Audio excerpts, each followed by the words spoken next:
You are now about to witness the awesome, crushing might of the Eugene S. Robinson Show.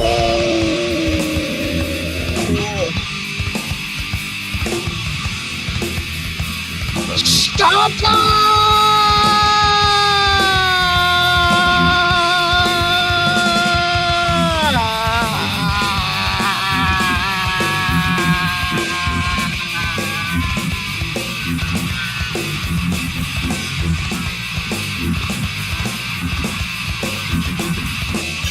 Didn't think I could do it, huh? I did it. Version 388 of the Eugene S. Robinson Show Stomper. I'm your host, Eugene S. Robinson. Playing us in as usual. Stigmata. Still. Intro All of Nothing. From the record, Calling Up the Just. Where's it available? Revelation Records, baby. Huntington Beach, California. Where they shoot their death in a nightclub, hit your car with a hammer, and run your mayor pro tem out of town on a rail to open up some standard restaurant in Central Florida that will inevitably fail. Florida, also known as Planet of the Apes. Listen well. We got a Danny show. I'm on my way back nowhere. I took my time with that I could not see so fair, but I'm taking a real good look at you. I'm taking a real good look at your face. For being payback is always nothing. Yeah. And once again, I did it again. I almost look for the button to turn off the music, but I forget that I do not control the button any longer. So I can concentrate and focus on really important things like shitting on the world. Nah, I'm done with that. It's a new me, full of grace and understanding and modesty and humility and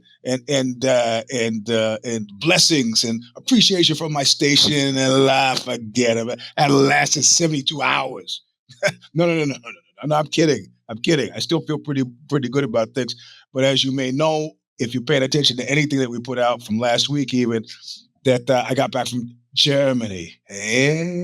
Get your drinks ready. And the biggest thing I learned from Germany is one of you showed up. Thankfully, you weren't the one who asked to be on the guest list and said, I've been waiting to see you to share this fun fact with you. Drink at the top of the hour, baby, because he said, the last place that Oxbow played, when Oxbow played with Bungle here in Berlin, a place called Huxley's, I think. And I go, yeah, what about it? He goes, you do know that was a place where the Nazi architect, Albert Speer, first saw Hitler speak, and was besotted with him. That was a moment of transformation in that hall where you guys played. It still stands. That's where Speer turned. That's where our Hitler turned Speer. And I was like, there you go, fuck Cyclo. There you are. Yeah, don't worry, we're gonna get everywhere. And I was like, I was all over that building. I wish I had known. You do realize that was 2 Hitler stops on that tour. Maybe that was a sign, because where Oxbow, we did some shows. In October. So within a 6-month period, we had broken away in 2023 to play a show in Vienna, in Austria. And that, remember that I was the one where kept going through this weird room and go, I feel kind of weird here. They go, that was the Hitler room. Why do you call it the Hitler room? That was his room. That's why we call it the Hitler room. I mean, this is not remote here. I mean, if you paid attention a couple of weeks ago after I got back from the Buñuel tour, I talked about the guitar player's mother from Buñuel watching them murder Mussolini. Yeah, it happened right down there. And how the old lady whose son had been murdered by, black shirts came out with a gun and shot the corpse. And that's when they said, this is not going to play well. He's just going to be decimated here. He was already dead. That's when they took him to the square about 75 yards away and strung him and his lover up by her ankles. What a bad day to be a side chick. I mean, yes, you want the limo rides. Yes, you want the plane rides to Gstaad and the ski vacations and hanging out with world leaders. But that last part, she should have just, Petracci was her name. She should have just been like, whoa, whoa, whoa, there he is. There's El Duce. I'm just Clara. That's what they call Clara from around the block. Certainly you can let me go. Nah, they got her too. And to quote Gaddafi, what did I ever do to y'all? Or some such version of that. Anyway, yeah, the fixed fights, we're talking about that. We're going to talk about the $30 million in debt that the bald one is. Apparently, we're going to talk about Johnny Boney Joni's performative groveling. But those are just side notes because I don't really give a shit about any of that, nor do you really. I mean, there was a fight last night. The reporting on it was so scant. It's being overshadowed. So the MMA adjacency thing is not doing what they really expected it to do, which is to take away your attention from. There's nothing here behind this curtain. That the organization's failings are glaringly obvious and continue to be so. That's why there are footnotes and exemplars in this show versus even making it into the title this week. That is why. But okay, so what happened? What happened this last week? Well, let me go. And this, I'm not telling this story here for sympathy. This is not the point. This is just I'm setting stuff up. So I'm outside in front of the house, and actually no, I get the bell rings. And of course, I got, Jesus Christ, the bell rings. I got this intercom that's connected to the security system. So it's some guy, and he's prattling away, and prattling makes it sound insulting. He's talking to me on the intercom system and he's speaking very quickly. All right. So I say, muy lentamente, por favor, mi español es muy mal. So he just, you got to come up here is what he says. So I go arriba, I come up, and he takes me down. There's a big square that he's got a crypto key in it to open it up, and I can see a meter inside, and the meter's going like this. And he goes, "That's your water meter." And I go, "Yeah." Well. He goes, "That shows that you got a leak." I go, "Well, I don't see water leaking, so maybe your meter is broken." He's like, "Our meters are never broken." So he goes, "You got a leak somewhere, and you got to find it." So I was like, So I contact the guy who built this, who's still he's not only is he on the line for it now, he's on the line for stuff that happens here for 10 years. 10 years, right? So they try to, in America, they give you the home warranty shit and all that stuff. Nah. This is 10 years. So I call the guy, he doesn't answer. Leave a message. I call his assistant. His assistant picks up, goes, "Yo, Eugene, this is my birthday, but I said, "No, man, I'm sorry." This is the guy who wants me to come train at his place, which I'm not doing now because it's the place I train is close to the kid's school. So I put him on the phone with the guy, and the guy explains the situation to him, and he goes, "Eugene, I'll handle it." So I go, "Cool, fine." So I'm kind of jumping back and forth at time now. So so he says he's going to take care of it. Right. And I don't think about it except to think about that thing going around like that and that and that. Who's paying for that? Well, he's going to have to pay for it. I'm not paying for that. I don't know how much water is here, but I'm not paying for it. Right. And so I can't sleep at all the night before I go to Berlin, right? Because I'm panicked about, first of all, air travel.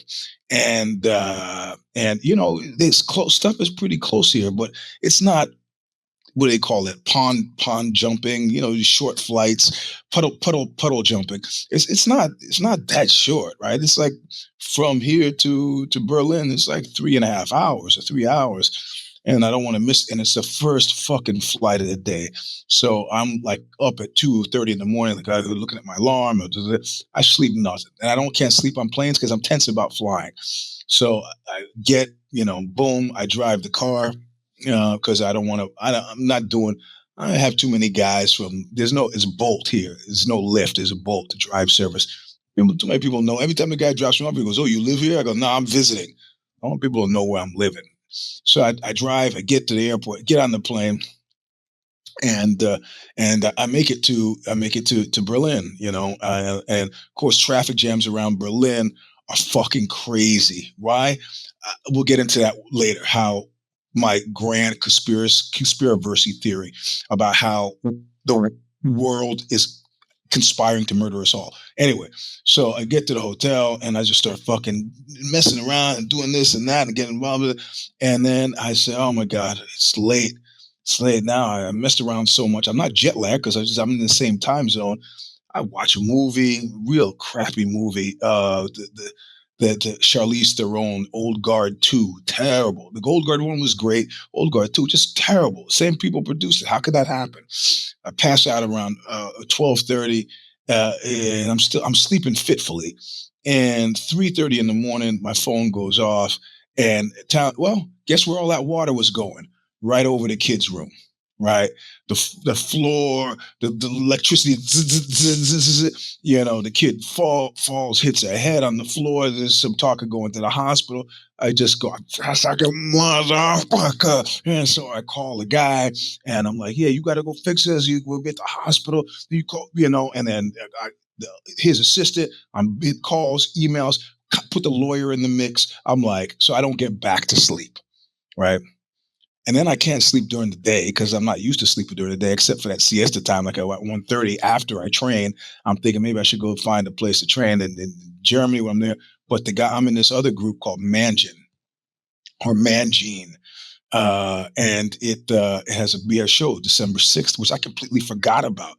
And it's playing support for the Young Gods, which is a big band. It's sold out already, right? So I can't miss it. And the Gosh is not going to be around. So I got to take the kid with me so I can plan. I'm like, yeah, I got to make these things. I'm making reservations. And of course, if I stay in a hotel, stuff is so expensive and it's in Switzerland, and I'm going to bust the budget, right? I can't. So now I got to find a place to stay that doesn't. So there's all this chaos. And he says, "Look, I want to come by, and we can walk to the venue."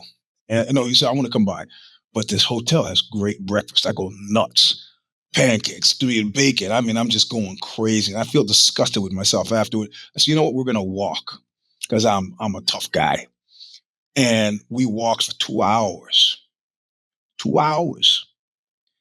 2 hours. You coming straight from California, I would drive around the block 20 times to get a spot closer to the door. 2 hours.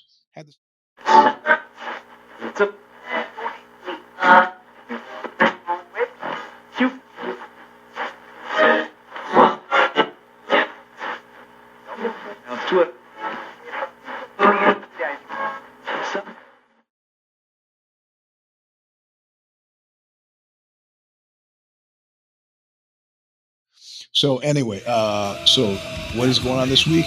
Nothing. Recuperating, trying to empty these last boxes before the family descends on the house in 10 days for the holiday. Try to figure out where I'm going to get a turkey from for Thanksgiving, and hope that the family makes it here with the airports being fucked up by this Trump government shutdown. That's it. So between now and next Sunday, read the Substack. Make somebody else read it. If you know people in bands, send it to them, because I want to hear from people in bands. Every person in a band who's actually been doing well, I figured out fundamentally has lied to me. They've had other sources of income. So that's what that's about. If you don't like reading band stuff, don't read it. But I think the kids just got to sleep. So I'm going to end the show without screaming. But I'm going to say, look what you made me do. Don't die, Blondie. Adios. Don't die. Thanks for joining us this week for yet another episode of the Show Stomper podcast, featuring your host, Eugene S. Robinson. Be sure to follow Eugene's weekly newsletter, which is a soaring hit at eugenesrobinson.substack.com. If you're still on Twitter, he's at Eugene S. Robinson. While you're at it, follow him on Insta at Mr. Sleep 3, that's the number 3. For more episodes of the show that seemingly never ends, go to showstomper.substack.com and become a subscriber today. Eventually, it will house all the Knuckle Up archives we can locate. We already have all the jiu-jitsu breakdowns for free. To Check out Eugene on the Bad Boss Brief podcast every other Wednesday morning, as well as the If the Shoes Fit podcast. Pick up his memoir, A Walk Across Dirty Water and Straight into Murderer's Row today, and be sure to leave him a much appreciated honest Amazon review.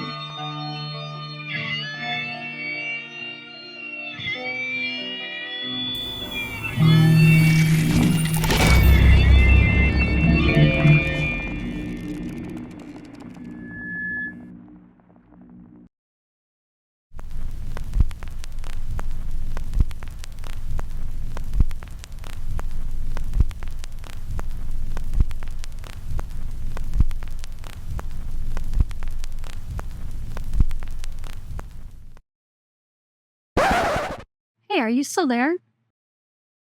I'm here too. This is me, June M. Williams, Eugene's producer. The show Stomper has been produced by Original Designs, owned and operated by me, June M. Williams. I provide Eugene with videography, original show graphics, motion graphics, show logos, podcast syndication, social media, and more. I can be reached at orijunels@gmail.com, spelled ORIJUNELS @gmail.com.